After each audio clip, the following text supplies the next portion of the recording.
La seule personne capable de tuer l'Antichrist est apparue il y a 2000 ans, en Palestine. Et jusqu'à aujourd'hui, il demeure une des figures les plus importantes et les plus influentes de tous les temps. C'est Jésus. Isa alayhi salam. J'aimerais qu'on aborde son histoire différemment. J'aimerais qu'on essaye de comprendre ce qui s'est passé à son époque, afin de mieux le comprendre. Car il est indéniable que le message de Isa a eu un impact profond sur le monde d'aujourd'hui.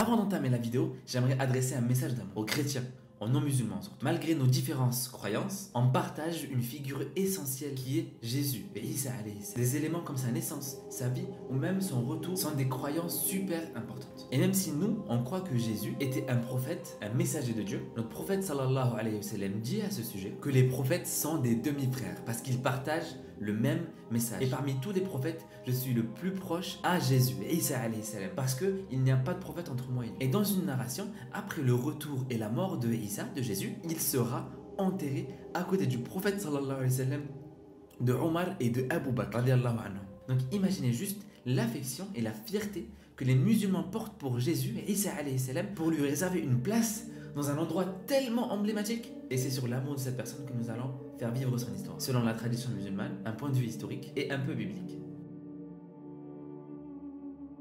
À quoi ressemblait le monde dans lequel est né Jésus?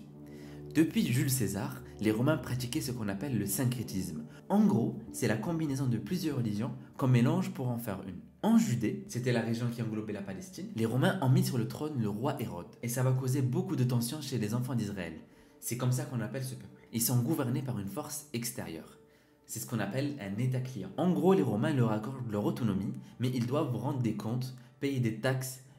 Leur temple a été détruit, mais pas que. Le roi Hérode a du succès, mais il est très cruel. Il tue toute personne qui lui donne l'impression d'être un danger pour son règne, et surtout petit à petit, il va effacer aux Juifs tout le caractère et la culture ibrahimique, toutes les idées et le caractère du monothéisme de la Palestine et de Jérusalem. Et son but, c'est de rendre Jérusalem comme un état touristique. Et il va introduire petit à petit les sculptures, les statues, alors que ces gens ont la notion du tawhid, la croyance en un Dieu unique, sans associé, sans égal.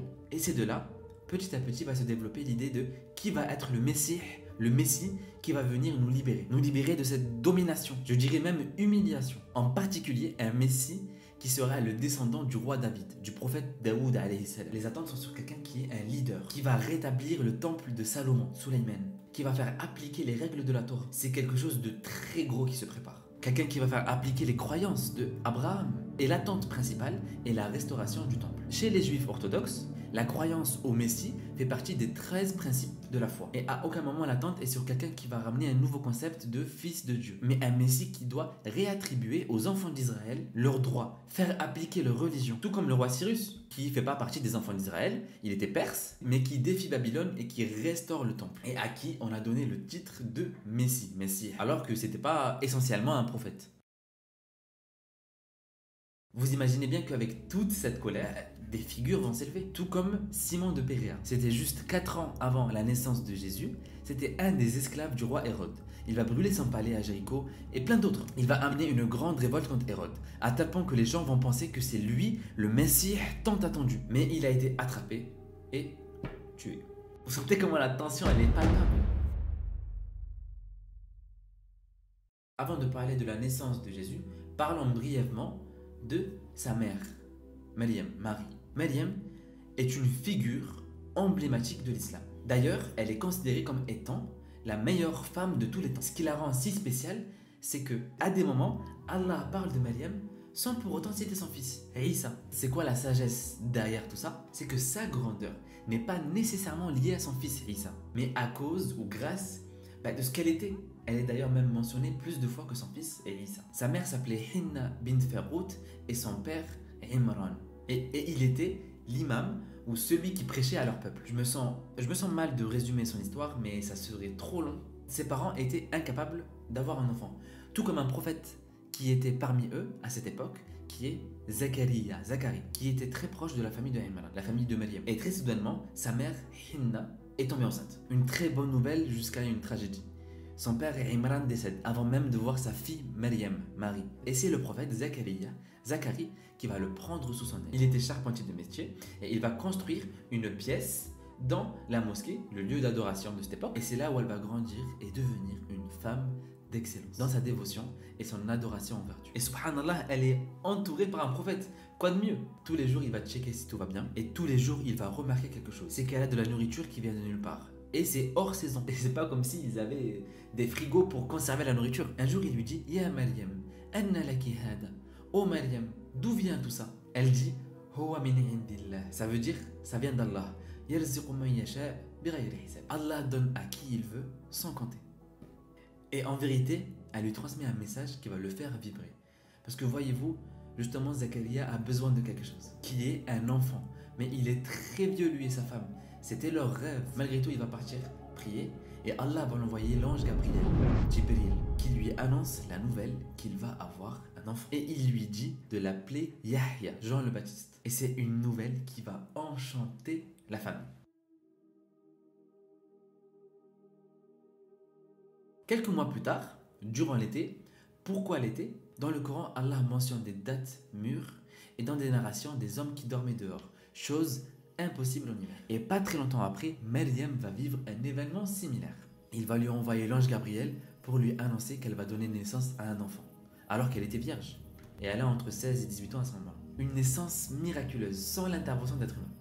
Une confiance totale en Allah. Elle est partie avec son bébé voir son peuple, sachant qu'ils allaient l'agresser et se moquer d'elle. Allah va me trouver une porte de sortie. Le premier miracle de Isa a eu lieu. Il va parler alors que c'est un bébé. Il va dire: Inni Abdullah, je suis le serviteur d'Allah. En disant ça, il établit qu'il n'est pas Dieu et il innocente Maryam. Et il va faire une prophétie. Il va me donner un livre et faire de moi un prophète. Son discours continue est mentionné dans le Coran. Et concernant sa naissance, Dieu dans le Coran nous dit que la naissance de Jésus, de Isa, est semblable à celle de Adam. Jésus est né miraculeusement à travers une mère, Maryam. Adam, lui, a été créé sans père et sans mère, juste par la volonté d'Allah, sans intervention humaine. On peut trouver dans l'Ancien Testament des prophètes avec des miracles similaires à Isa. Le prophète Élie a déjà par exemple ressuscité des personnes de la mort, des narrations qui parlent d'une nation entière. Il a donné vue à des aveugles, il a fait ramener la pluie quand il le fallait, il l'a fait arrêter, il a fait même ramener le feu du ciel, par la permission de Dieu bien sûr. Donc ces miracles ne sont pas nécessairement uniques à Jésus, mais dans le Coran, il a un miracle propre à lui. C'est le tout premier prophète à parler en étant bébé. Et plein d'autres vont continuer dans sa vie. Quelle langue parlait Isa? Dans un premier temps, il parlait araméen et hébreu. Imaginez un retour en arrière dans le même village que Isa, Jésus, alayhi salam. Si vous demandiez à quelqu'un où est Jésus, il ne saurait pas de qui vous parlez. Son vrai prénom, ou du moins comment il se prononce en araméen, c'est Isho, très similaire à l'arabe Isa. Allah l'appelle aussi Ruhun Minhu, qui veut dire une âme d'Allah. Je trouve ça très beau. En arabe, quand Allah s'attribue quelque chose, c'est pour montrer son immense valeur, son immense vertu. Tout comme quand Allah s'attribue la Mecque en disant Baytullah, la maison d'Allah. C'est pas sa maison physiquement, mais c'est pour montrer son immense valeur, son immense vertu, son immense importance. Dans la continuité de son histoire, qu'on trouve aussi dans l'évangile selon Matthieu, Hérode le roi va faire un rêve, très similaire à l'histoire de Moussa. Tout comme le pharaon de Moïse, Hérode va ordonner de massacrer tous les nouveau-nés. Donc Maryam va s'enfuir en Égypte quelque temps pour ensuite revenir en Palestine pour aller à Nazareth. Pourquoi Nazareth? À ce moment-là, c'est pas comme Jérusalem qui est un lieu touristique sous l'influence des Romains. Nazareth est un village très pauvre. Il y a énormément de maladies, mais c'est des gens très sérieux, fidèles aux règles de la Torah. Jésus va étudier dans des écoles là-bas. Mais il avait plus de science que tous les rabbins de la ville. Subhanallah. Wahb ibn Munabih nous mentionne, dès sa jeunesse, il était capable de dire ce que tu as mangé la veille, des choses que tu caches chez toi. C'était quelqu'un de très très intelligent, capable de défier les plus grands savants. Subhanallah. Revenons au prophète Zacharie. Donc il a eu son fils Yahya, Jean le Baptiste, à quelques mois d'intervalle de la naissance de Isa. Et Isa était très soutenu par un prophète qui s'appelait Yahya, donc Jean le Baptiste, le fils de Zacharia. Petite anecdote, quand le prophète sallallahu alayhi wa sallam a eu le miracle de Isra wa Mi'raj, donc quand il est monté dans les cieux, il a trouvé Jésus et Isa avec Jean le Baptiste ensemble. Et Jean le Baptiste, Yahya, est un personnage avec une histoire incroyable, unique à lui. Mais pour résumer, Allah lui a donné, comme c'est mentionné dans le Coran, al-hukma sabiyya, une autorité et une sagesse. Très très très jeune. Et il prêchait la Torah, le monothéisme, très jeune et d'une façon qui menaçait l'autorité des Romains. Jésus le supportait et Yahya, donc Jean le Baptiste, était le plus grand savant de la Torah. Jésus étudiait avec Yahya et dans la même période, Yahya a eu la nouvelle que Isa est le Messie tant attendu. Et entre-temps, Hérode est décédé. Et c'est son fils Antipas qui va prendre le relais et qui va être responsable de la mort de Yahya, Jean le Baptiste. Généralement, les plus puissants s'entourent de personnes avec une influence religieuse pour manipuler le peuple et les arranger. Dans notre cas, vous voulez commettre l'inceste avec sa mère. Et il voulait que Yahya, Jean le Baptiste, l'autorise à le faire, lui donne une crédibilité à marier sa mère pour être légitime devant les gens. C'est ce qu'il a évidemment refusé. Ils ont tenté de le séduire, mais c'est un prophète de Dieu, quoi. Et il a été assassiné, martyr, que Dieu ait paix à son âme.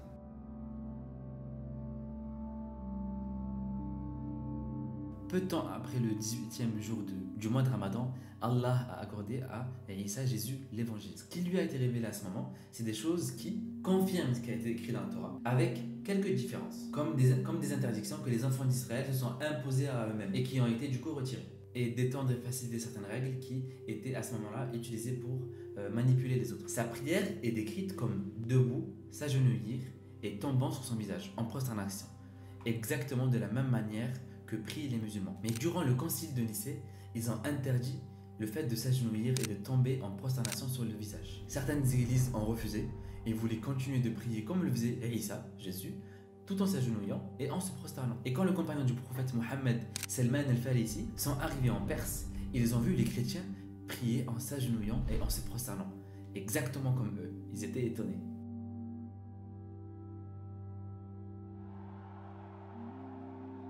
Son arrivée à Jérusalem ne va pas passer inaperçue. Il va rencontrer les pharisiens. C'est un groupe religieux et politique de la descendance des enfants d'Israël, donc des rabbins, et qui sont censés garder l'intégrité des textes et des lois de la Torah. Le problème, c'est que la plupart utilisent les lois pour manipuler les autres, mais silencieux face à la transgression des puissants. Dans Matthieu 23, « Malheur à vous, scribes et pharisiens, hypocrites, parce que vous baptisez les tombeaux des prophètes et ornez les sépulcres de justes, et que vous dites, si nous avions vécu du temps de nos pères, nous ne serions pas joints à eux pour répandre le sang des prophètes. Vous témoignez ainsi contre vous-même que vous êtes les fils de ceux qui ont tué les prophètes. Comblez donc la mesure de vos pères. Serpents, race de vipères, comment échapperez-vous au châtiment de la Guéhenne? C'est pourquoi voici je vous envoie des prophètes, des sages et des scribes. Vous tuerez et crucifierez les uns. Vous battrez de verges les autres dans vos synagogues et vous les persécuterez de ville en ville, afin que retombe sur vous tout le sang innocent répandu sur la terre, depuis le sang d'Abel le juste, jusqu'au sang de Zacharie, fils de Barak, que vous avez tué entre le temple et l'autel. Oui, entre-temps, le prophète Zacharia, le père de Yahya, Jean le Baptiste, a été tué. Je vous le dis, en vérité, tout cela retombera sur votre génération. Isa était quelqu'un de très aimant, mais dans ce discours, il se montre très agressif envers les gardiens des temples, les Romains, donc tous détestent Isa alayhi salam. Et c'est parfaitement en symbiose avec le caractère d'un prophète, de détester la corruption à ce point-là, c'est tout à fait normal. On le voit, il déteste la corruption, il va dans les temples, il retourne les tables parce que les gens faisaient du commerce dessus et montre du courage envers ces rabbins qui se pensaient tout permis. Et il a le niveau de tous les rabbins réunis. Personne ne peut gagner de débat contre lui. Il fout l'aine à tous ceux qui sont puissants. Il prêche l'amour, la bonté, l'entraide. Les gens l'aiment, mais d'un point de vue politique, il ne rend pas service aux puissants. Et c'est une menace, ce qui nous explique pourquoi il y a une tentative pour le tuer. Et il a un petit groupe de personnes qui restent avec lui. Et c'est à ce moment que Allah a sauvé Isa de la crucifixion. Et on a la narration où un de ses disciples s'est proposé de prendre la forme de Isa avec la promesse d'être avec lui au paradis. Et Isa est monté dans les cieux en attendant la permission d'Allah pour redescendre, tuer l'antichrist et rétablir la justice sur terre. L'islam pose un point de vue sur Isa qui est en accord avec ce que le Messie était censé être, qui est en accord d'un point de vue ibrahimique et qui est en accord avec les règles de Moïse, sans implanter un nouveau concept de divinité humaine, et surtout en accord avec l'islam, de se soumettre à un Dieu unique, Dieu d'Abraham, Dieu de Moïse, de Jésus, de Isa, de Mohammed, sallallahu alayhi wa sallam, et de suivre les règles posées par Dieu à travers ses messages. Assalamu alaikum.